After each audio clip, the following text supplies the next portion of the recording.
Mesdames, Messieurs, bonsoir et bienvenue encore une fois sur le plateau de Au fond des choses. Cette émission au cours de laquelle nous vous mettons directement en conversation avec une personnalité du monde dont le parcours ne laisse personne indifférent. Notre invité d'aujourd'hui, c'est Amadou Mactar Mbow. Vous le connaissez, c'est le Sénégalais exceptionnel qui a dirigé pendant 2 mandats l'UNESCO. Mais avant l'UNESCO et après l'UNESCO, nous avons eu plusieurs Amadou Mactar Mbow. Alors c'est autour de ça que nous allons discuter ce soir. Monsieur Mbow, bonsoir et bienvenue sur Au fond des choses. Bonsoir, monsieur Gueye. Je sais que vous êtes de Saint-Louis du Sénégal, que vous avez grandi à Saint-Louis et que vous avez commencé par une école d'aviateur, ou bien une école de l'air en tout cas. Est-ce que vous pouvez nous en parler rapidement? Oui, en fait, mes parents sont originaires de Saint-Louis.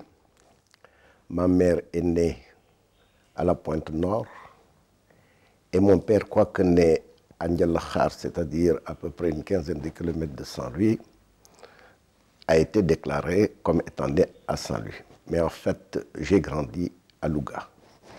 Je suis né à Dakar le 20 mars 1921, mais c'est à Louga que j'ai grandi avant de me retrouver en France dans une école d'aviation. Très bien.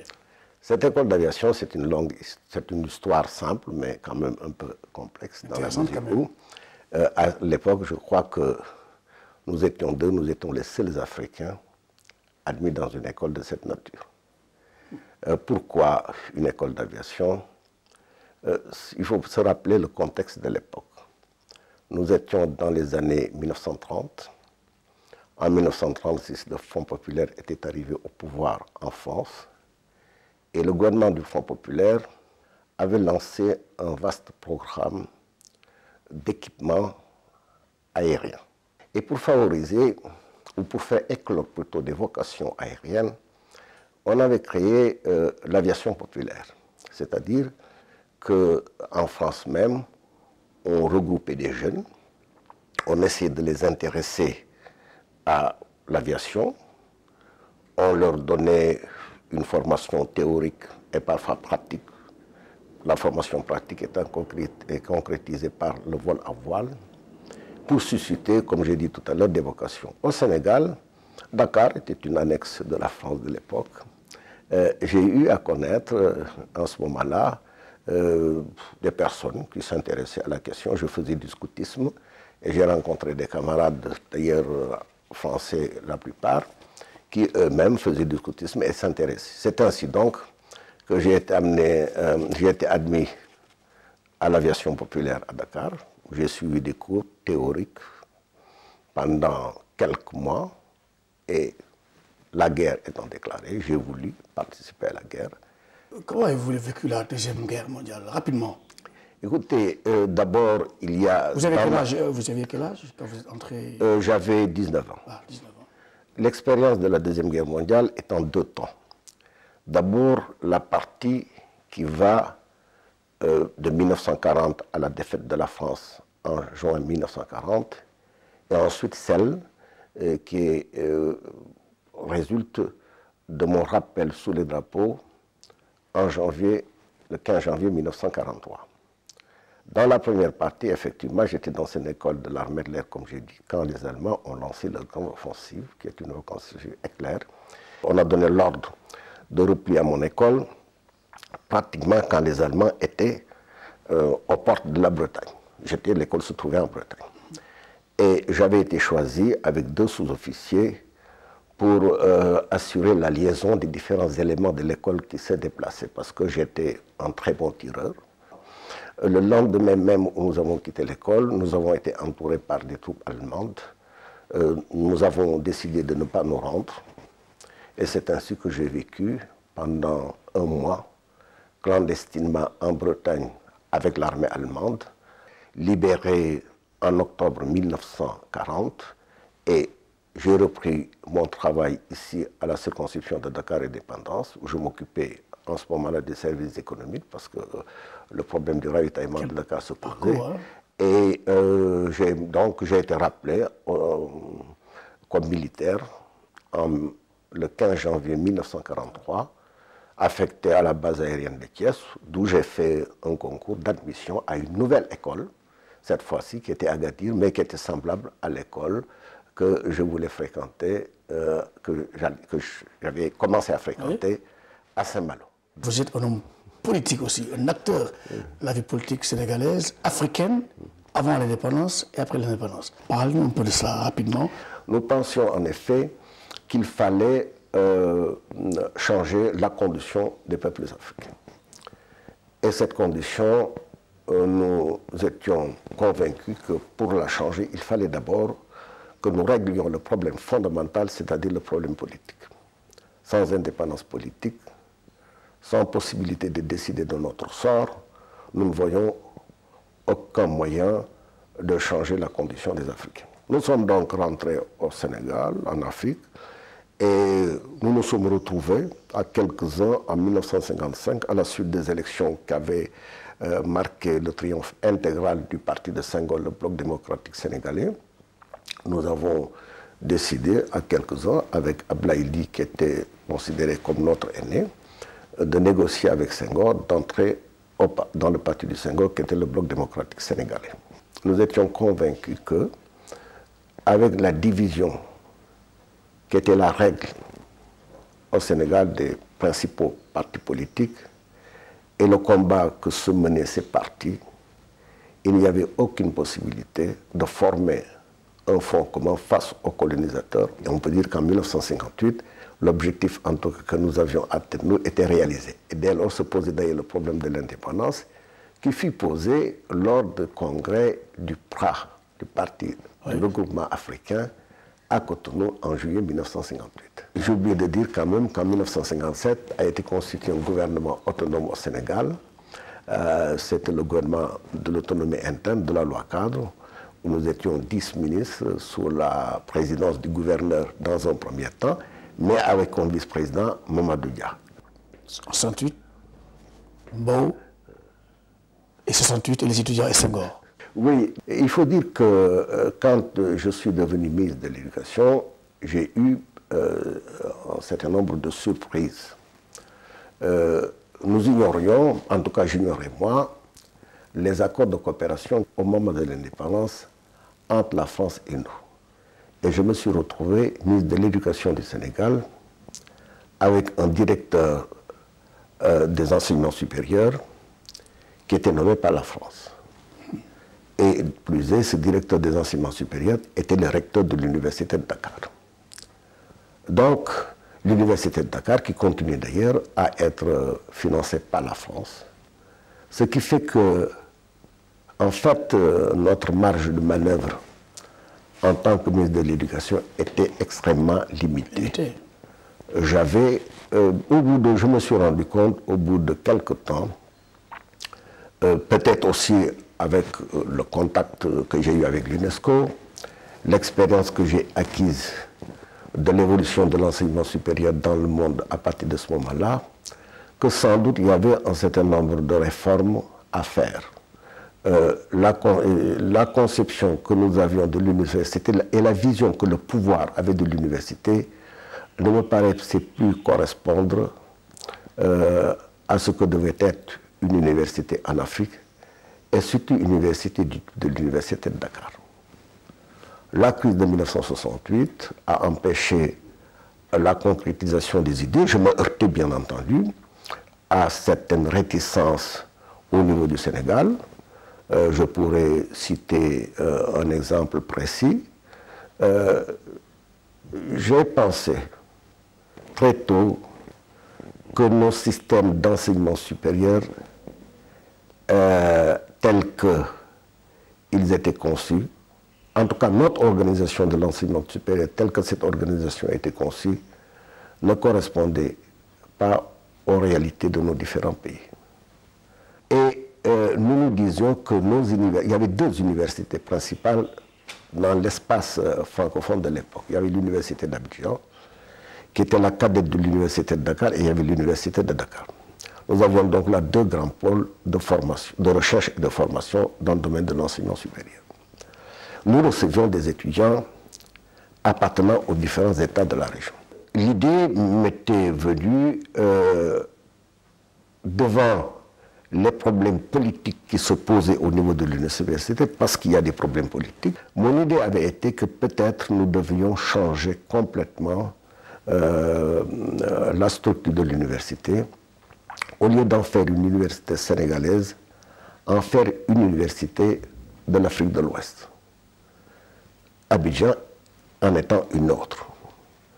Et un accord, on passerait un accord entre les différents États, sachant parfaitement que tous les États aspiraient à créer des institutions d'enseignement supérieur, mais qu'aucun d'entre eux, y compris nous-mêmes, n'avait les moyens de créer une université véritable avec toutes les structures de recherche et de formation nécessaires. J'avais donc pensé qu'en faisant de nos universités des universités régionales, appartenant à plusieurs pays, universités donc financées par les différents pays, fonctionnant sous l'autorité de différents pays, on parviendrait à éviter l'émiettement de l'enseignement supérieur et à avoir une masse critique autour des deux grands pôles. Alors qui était le plus gêné, Senghor ou les autorités françaises? Par la crise de... Non, par votre... non, je n'ai jamais demandé l'avis des autorités françaises. Je ne pense pas que les autorités françaises s'opposeraient à l'époque à cette idée. Il est vrai que les Français, sachant le poids de l'université et l'importance des intellectuels, de la formation des intellectuels dans le rapport avec nos pays, peut-être certainement souhaiter conserver, je ne dirais pas une certaine autorité sur l'université, mais souhaiter en tout cas continuer à s'intéresser et peut-être même à interférer dans le fonctionnement de l'université. On ne peut pas comprendre les événements de 1968 si on ne tient pas compte d'abord d'un fait essentiel. Nous étions en période de guerre froide.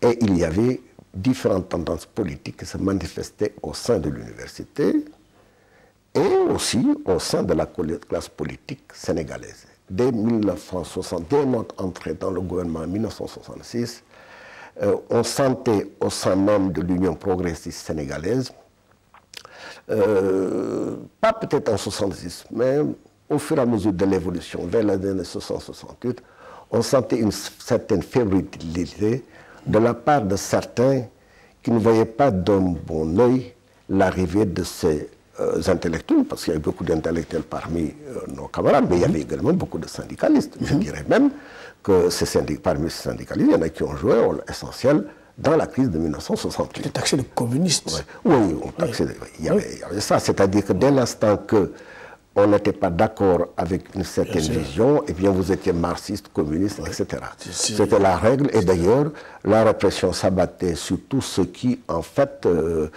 même s'ils étaient profondément nationalistes, ne partageaient pas qu'une certaine domination puisse continuer de s'exercer sur nous. En fait, le problème essentiel était le problème de la rupture entre l'ancien et le cours nouveau. Rompre avec, évidemment, le système de domination et d'exploitation qui était instauré pendant la colonisation et retrouver maintenant des orientations nouvelles qui restituent aux peuples africains, aux peuples sénégalais en particulier parce que nous partons du Sénégal, la totalité de leur initiative en ce qui concerne leur propre destin. Maintenant, ils ont survolé un peu et vous devenez quelques années plus tard le premier Africain directeur général de l'UNESCO. Oui, il est vrai, mais avant de devenir directeur général de l'UNESCO, j'ai été quand même engagé, j'ai été à l'UNESCO pendant 4 ans comme sous-directeur général chargé de l'éducation. Il y avait une crise au sein de l'UNESCO qui était provoquée au secteur de l'éducation par un certain nombre de spécialistes qui contestaient l'autorité du directeur général, qui contestaient d'ailleurs certains des programmes de l'organisation à l'époque.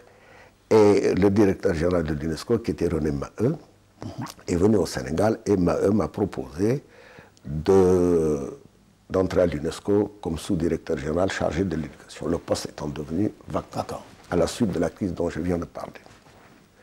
le président du conseil exécutif de l'époque, ça je le révèle pour la première fois, qui était mon ami Gianfranco Pompei, qui était italien, qui était ambassadeur d'Italie à Rome.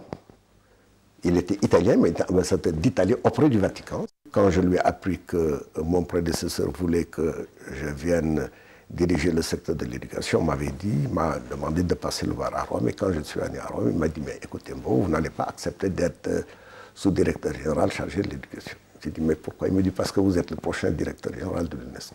J'ai ri en lui disant comment je suis le prochain directeur général. Il m'a dit, mais oui, dans le conseil exécutif, tous vos collègues sont convaincus qu'il faut, après le départ de Maheu, prendre quelqu'un du tiers-monde et vous êtes le plus indiqué.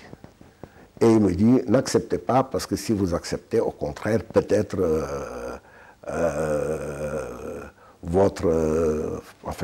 celui qui est directeur général, il m'a dit, nous avons l'expérience, il va essayer de vous détruire. Et vous avez suivi son conseil? Non, pas du tout. Je lui ai dit, écoutez, je regrette. Je vais accepter justement à cause de la raison que vous indiquez. Si je ne suis pas capable de diriger le secteur de l'éducation, eh bien, c'est que je ne serai pas capable de diriger une organisation comme l'UNESCO. Donc, pour moi, c'est un test. Effectivement, j'ai pris le secteur de l'éducation et dès que j'ai pris la direction du secteur en novembre 1970, il y a eu une mission qui m'a été confiée par mon prédécesseur. Et cette mission m'a amené en Afrique.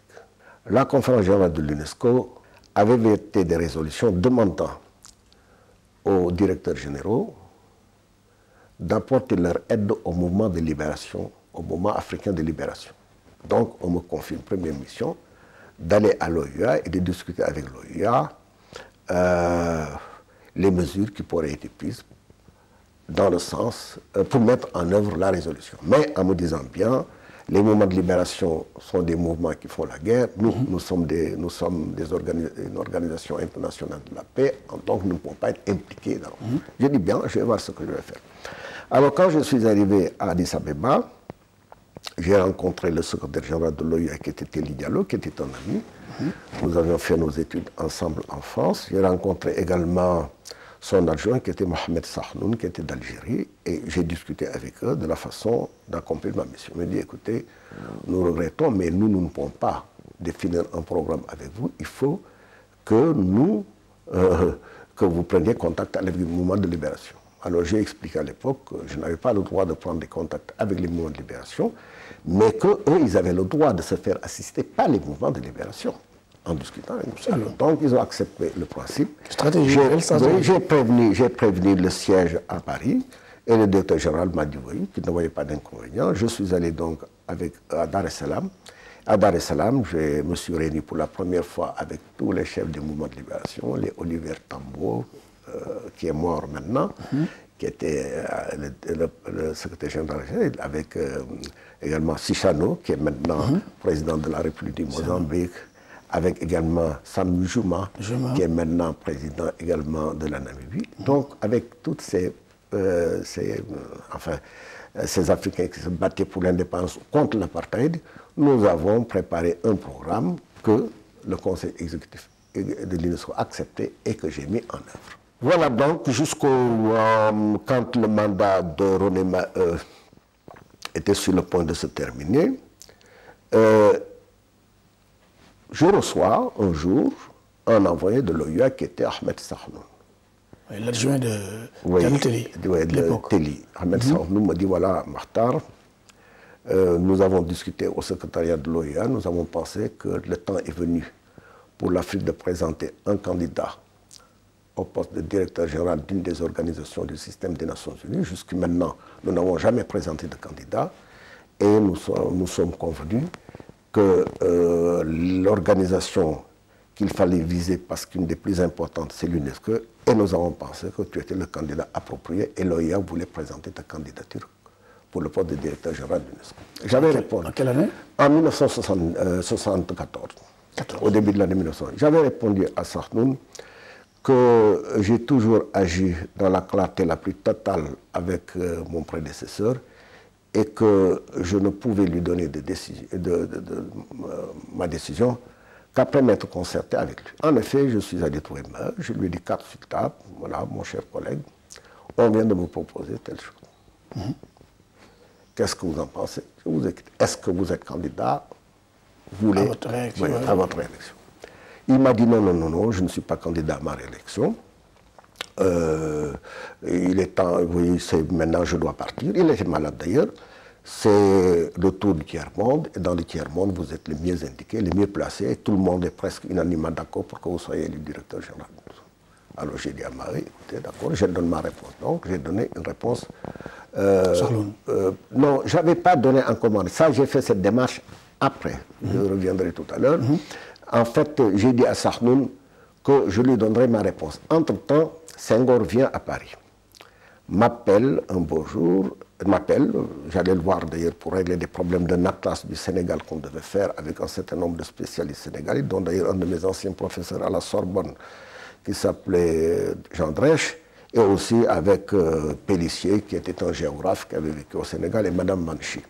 Après l'entretien, Senghor me dit, bon, je peux te voir, je veux te voir. Je dis, bien, d'accord. Après l'entretien, Senghor me dit, ah, bon, j'ai appris que tu es candidat au poste de directeur général de l'UNESCO. Je dis, mais première nouvelle, qu'est-ce qui t'a dit que je suis candidat? Il m'a dit, mais l'OIA a présenté ta candidature. Je dis, oui, l'OIA m'en a fait, mais moi, je n'ai pas donné encore de réponse à l'OIA. Il m'a dit, mais il faut présenter, il faut comprendre, oui, on m'a chargé de te consulter, si tu es d'accord, je présente ta candidature. J'ai dit à Senghor, attendez. Je vais voir Maheu. C'est là où j'ai vu Maheu. Oui. Et quand Maheu m'a donné son feu vert, d'ailleurs Senghor contestait en me disant c'est pas la peine d'aller vers Maheu. Enfin, l'accord a été conclu et c'est ainsi que ma candidature a été présentée. Heureusement d'ailleurs que j'avais pris ces précautions parce que par la suite il y a eu d'autres problèmes. Le Sénégal a failli faire marche arrière, Maheu lui-même voulait revenir, mais enfin le conseil exécutif a été unanime. Et la première fois c'était en quelle année? 1974, novembre 1974. Ok, et vous avez fait combien d'années? J'ai fait 2 mandats, un de 6 ans et un de 7 ans. 13 ans de mandat. Et vous tombez, vous recevez les républicains de Reagan en plein mandat. Oui, il y a eu d'abord quand même, non, attention, quand j'ai été le directeur général, c'est pas, Reagan n'était pas encore au pouvoir. C'est en 81. J'avais d'abord Ford. Oui. L'administration républicaine, mais avec laquelle il n'y a pas eu de... calme parce que Ford il n'y a pas eu de problème. Oui. C'était d'accord au moment du départ de Nixon. J'ai eu donc Ford. Non, il n'y a pas eu de problème. Ensuite, ce sont les démocrates qui sont venus au pouvoir. Et je dois dire que pendant les 4 ans d'administration démocrate, il n'y a eu aucune difficulté. Nous avions une bonne coopération. Quand Reagan a commencé son mandat aussi, il y a eu au départ, mon premier mandat, 74-80, il n'y a eu aucun ni avec le gouvernement républicain qui était là avant. Ford, quand même, c'était un remplaçant de Nixon, donc il était très, très... Ni avec également les démocrates. Je dirais même qu'avec les démocrates, ça passait assez bien.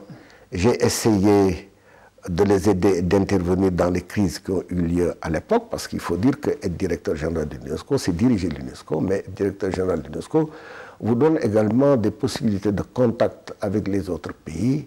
J'ai été donc amené à intervenir au moment de la crise iranienne.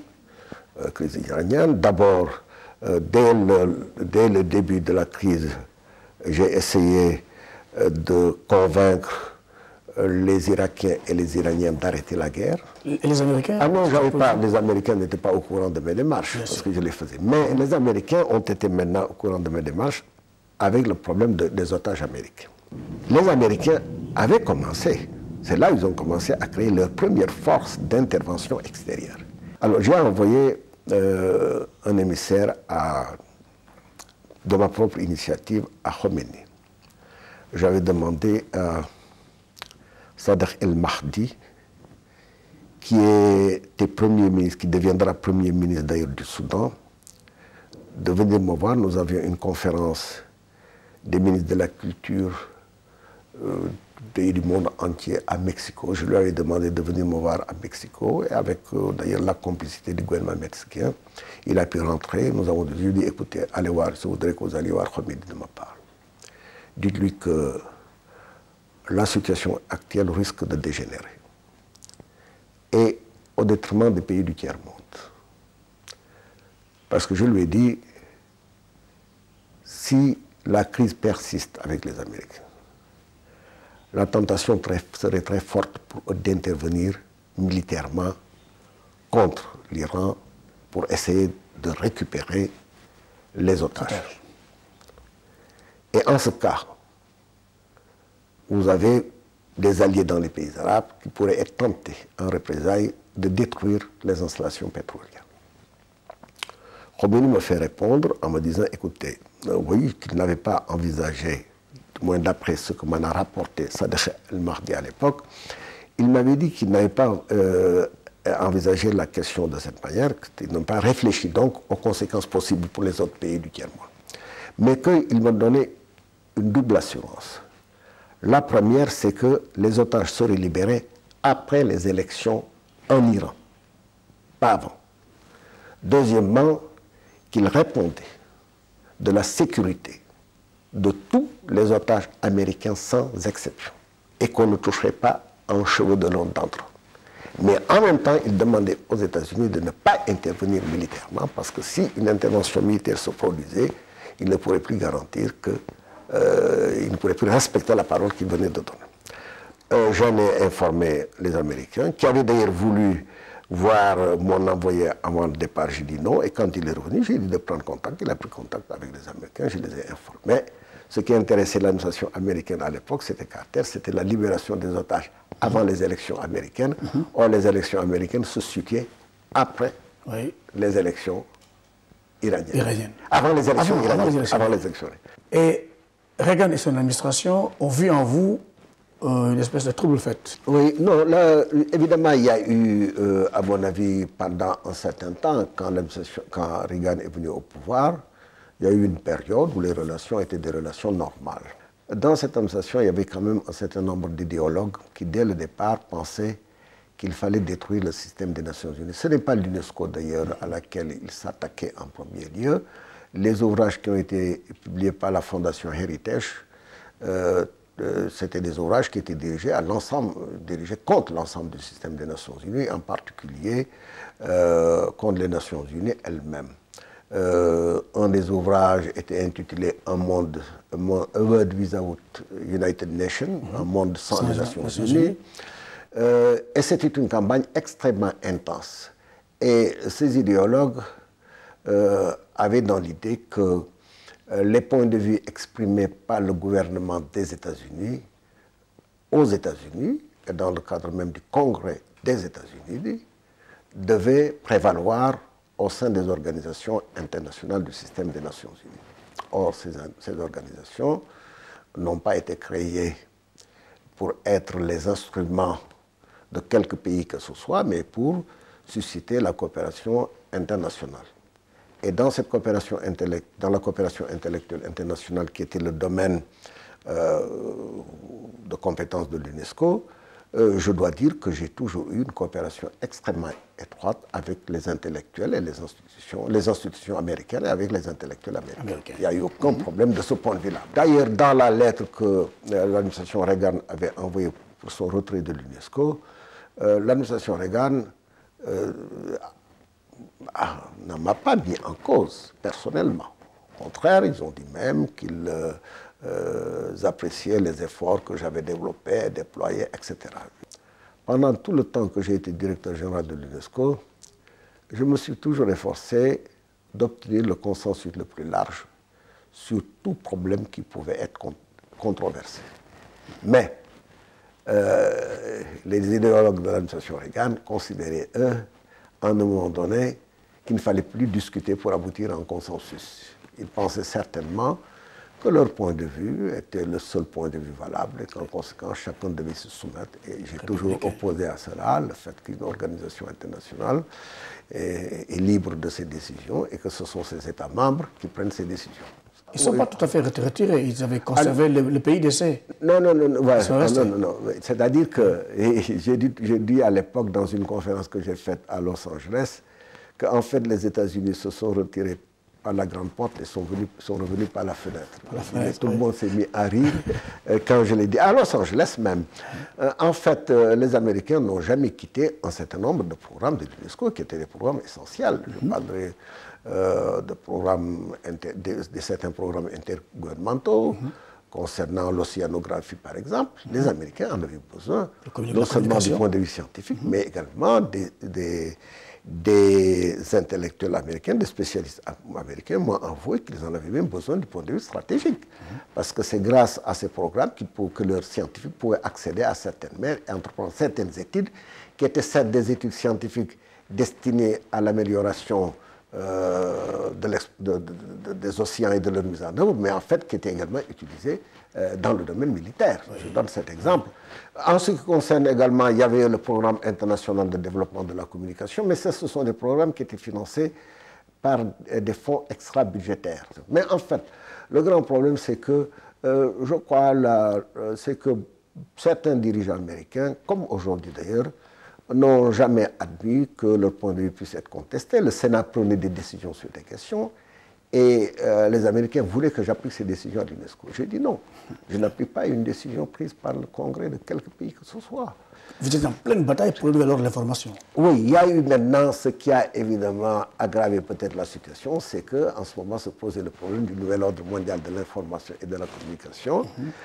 C'est un problème également très ancien. Même au moment de la création de l'UNESCO, McLeish, qui était le chef de la délégation des États-Unis, avait insisté sur l'importance que représentaient les moyens de communication de masse dans la poursuite des idéaux de l'UNESCO.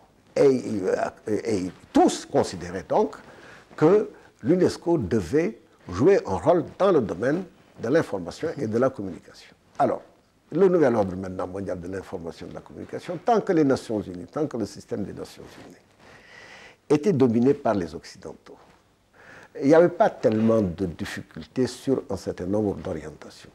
Mais c'est à partir du moment où les pays du tiers-monde arrivent en masse à l'UNESCO, surtout au début des années 1960, et posent des questions sur les déséquilibres qui existent dans le monde. C'est à partir de ce moment-là que les problèmes commencent à surgir. Et les pays en développement disaient, mais il y a un déséquilibre notoire dans la circulation de l'information, tout vient du Nord, et le Sud, nous n'avons qu'à subir. Ce que veut le Nord, les informations et les messages véhiculés sont des informations et des messages conformes à la sensibilité, à la vision, aux intérêts des pays du Nord, et qu'on oublie la situation dans laquelle nous nous trouvons. Quand on parle des pays en développement, c'est pour montrer évidemment des images de catastrophes, de famine, de faim, etc. Évidemment, le problème de la liberté de l'information s'est posé aussi. Les pays du Nord disant aux pays en développement, oui, l'information n'est pas libre chez vous parce que tous les médias sont le contrôle des gouvernements. Alors, à l'époque, j'étais intervenu dans le débat en disant, écoutez, le fait qu'un média soit sous l'autorité d'un gouvernement ne veut pas dire forcément que la liberté de l'information ne peut pas être assurée. Et j'avais cité le cas notamment de la BBC. Mais je disais, tout dépend de la liberté que l'on laisse aux journalistes de faire leur métier en toute responsabilité. Mais le fait aussi, il faut le remarquer, c'est que dans nos pays, les gouvernants ont eu tendance à faire comme pendant le système colonial, c'est-à-dire à utiliser les médias en fonction de leur propagande individuelle ou de leur propagande, en tout cas du système établi dans les différents pays. C'est ça le grand problème. Et je ne cesse d'ailleurs de dire aux pays en développement, vous ne pouvez pas demander la liberté de l'information et l'équilibre de l'information dans le monde si vous refusez également dans votre pays qu'il y ait la liberté de l'information. Ça nous mène directement à cette crise irakienne. Oui.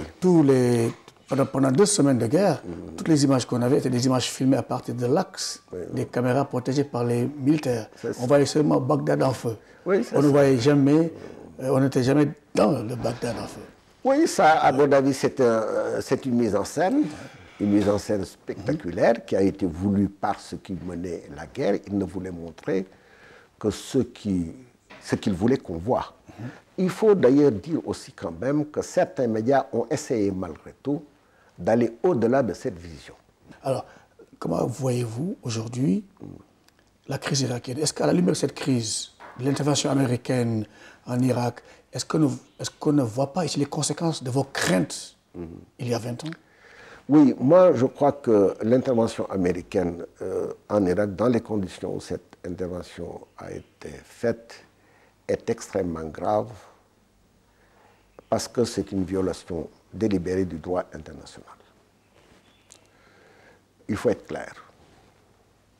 Seul le Conseil de sécurité des Nations Unies a le pouvoir de décréter une action militaire dans quelque pays que ce soit où serait menacée la paix et la sécurité du monde.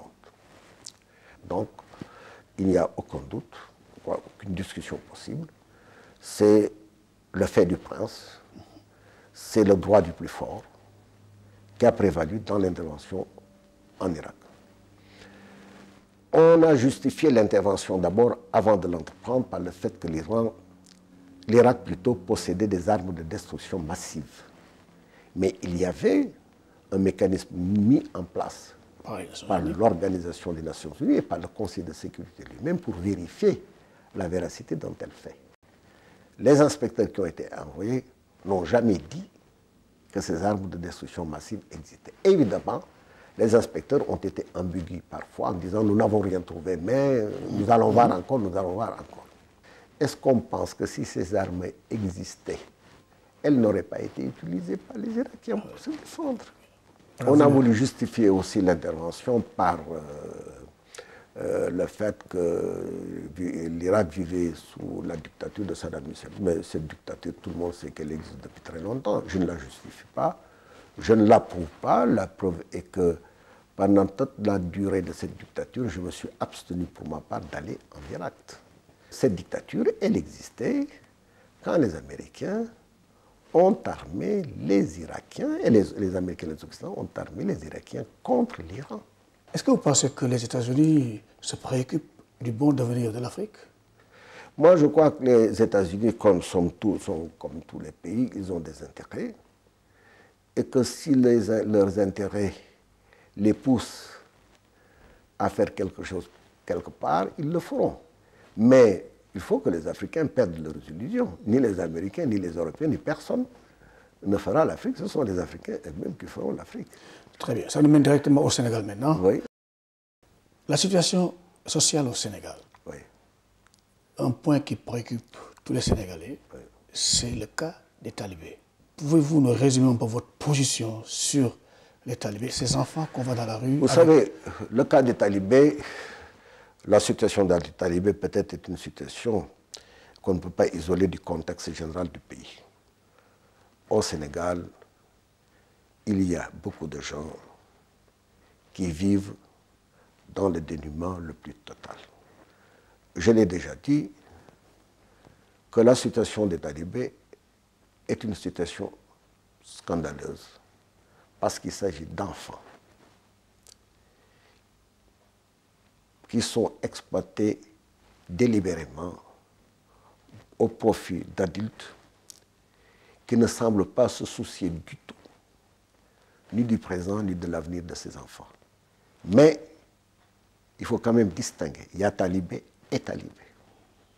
Je ne confonds pas les talibés que l'on voit dans les rues de Dakar ou dans les rues des grandes villes, tendant la main du matin au soir, mendiant et vivant, eux, dans le dénuement le plus total, de certains talibés qui fréquentent des daras qui sont très bien organisés, où on essaye de leur apprendre quelque chose, où quand même le système d'exploitation qui paraît se développer en ville est loin de correspondre à cette réalité. L'État doit prendre ses responsabilités, doit les assumer. L'État ne peut pas ignorer qui envoie ces talibés. Il suffit de prendre les enfants, de les suivre et de savoir où ils habitent, d'où ils sortent. Oui. Il suffit d'aller voir ceux qui les rassemblent, ceux qui les envoient. Il suffit d'aller voir comment ils vivent, dans quelles conditions ils vivent. On me dit que ces gosses sont parfois obligés même de chaparder, oui, pour pouvoir faire le versement, donner au marabout le versement qui leur est assigné. Amadou Mahtar Mbow, vous êtes un africaniste, vous aimez l'Afrique, vous êtes toujours préoccupé de l'avenir du continent. quel est, selon vous, l'avenir de l'Afrique? Je ne suis pas pessimiste outre mesure en ce qui concerne l'avenir de l'Afrique. Mais j'ai quand même une conviction profonde. Nous avons des ressources nombreuses. Nous sommes riches en potentialité humaine. Mais nous gaspillons nos ressources naturelles comme nous gaspillons notre potentiel humain dans des querelles sans fin. Ce qui nous manque peut-être, c'est d'abord une certaine maturité. Ce qui nous manque aussi, c'est de comprendre que nul ne fera notre bonheur. C'est par notre travail, nous, Africains, nous pourrons changer la condition de nos populations. Mais nous ne pouvons pas le faire aussi. Nous sommes des peuples, je dis, nous avons beaucoup de ressources, nous avons beaucoup de potentialité humaine, mais nous sommes faibles. Nous sommes faibles parce que nous sommes divisés. Si l'Afrique était mieux unie, les Africains pourraient changer beaucoup de choses dans le monde. Ils pourraient changer d'abord les rapports de domination et d'exploitation qui leur ont été imposés depuis des siècles et qui demeurent encore de nos jours. Tant que nous n'aurons pas fait l'effort de nous analyser nous-mêmes, tant que nous n'aurons pas fait l'état des lieux dans nos pays. Je prends le cas de la dette. Personne ne semble vouloir étudier la structure de la dette. Mais on me dit que le Sénégal doit de l'argent. Je ne sais pas combien le Sénégal doit. Mais si le Sénégal doit de l'argent, d'où vient cet argent? Comment l'argent reçu a-t-il été utilisé? Et on constate, cela est valable non pas seulement pour le Sénégal, mais c'est valable pour tous les autres pays. On s'apercevra d'ailleurs que souvent, la dette a été payée plusieurs fois. Elle a été payée parce que par l'accumulation des arriérés de service de la dette s'accroît. Vous ne payez pas une année, les arriérés de la dette, c'est-à-dire le service de la dette, s'ajoutent au capital qui est producteur encore d'intérêts et ainsi indéfiniment. Je crois que c'est un système qui a été créé d'ailleurs pour nous enfermer de plus en plus. Ensuite, prenez les rapports économiques internationaux, mais ce sont des rapports d'une inégalité invraisemblable. La CNUSED étudie ces problèmes, mais je n'ai même pas vu dans les journaux de nos pays manifester un intérêt pour les études qui ont été faites et qui montrent le système d'aliénation dans lequel nous nous trouvons et système qui empêche que nous puissions faire quelque progrès que ce soit. D'après les études de la CNUSED, mais l'Afrique n'aurait pas besoin d'investissement extérieur si la détérioration des termes de l'échange n'était pas ce qu'elle est d'année en année. Alors, en définitive, moi je crois qu'il appartiendra certainement aux générations qui viennent de prendre en main le destin de leur continent. Ce ne sera pas facile. Mais je le dis, comme je suis optimiste, je continue de penser que ces générations nouvelles pourront changer le cours des choses. Je ne dis pas d'ailleurs que parmi les gouvernants actuels, il ne s'en trouve pas quelques-uns qui ont conscience de la nécessité de changer le cours des événements, mais il leur faut certainement beaucoup de détermination pour y parvenir. Et surtout, je le répète encore, il faudra que nous reposions toujours avec clarté et fermeté la nécessité de l'unité de notre continent. Unis, nous pourrons influer sur les événements du monde, sur d'abord notre propre destin et sur les événements du monde. Désunis, nous ne pouvons pas aller plus loin et malheureusement, à l'heure actuelle, nous sommes désunis. Chacun pense qu'il peut régler ses problèmes à lui seul.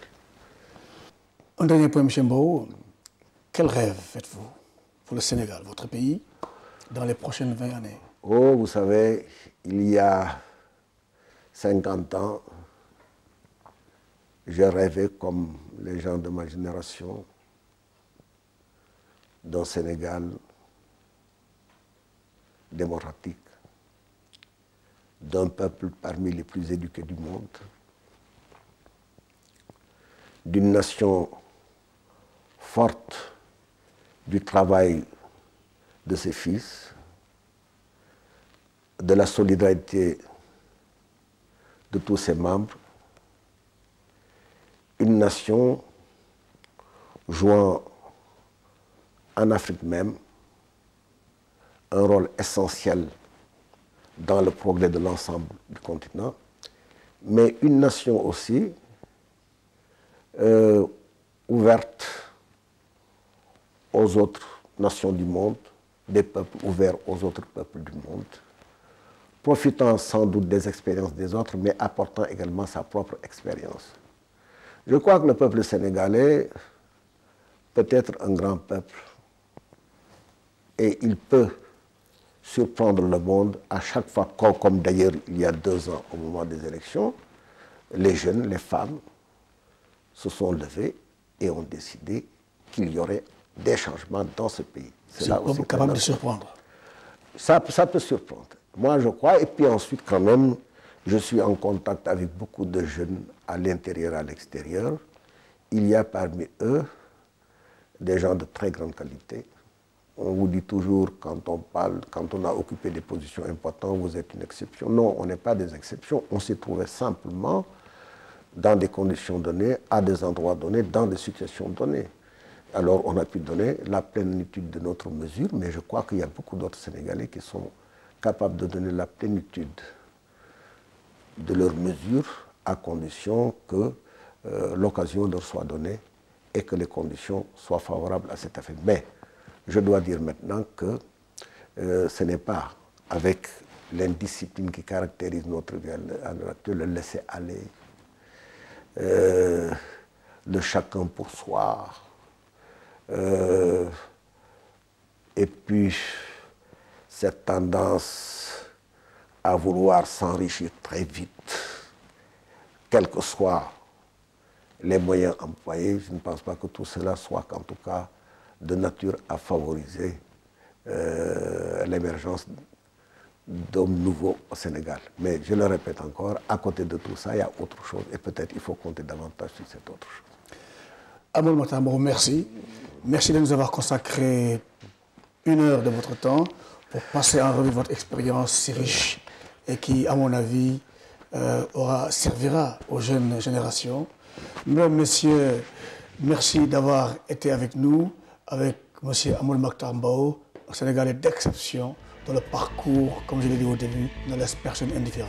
Sur ce, je vous dis bonsoir et à très bientôt sur Au fond des choses.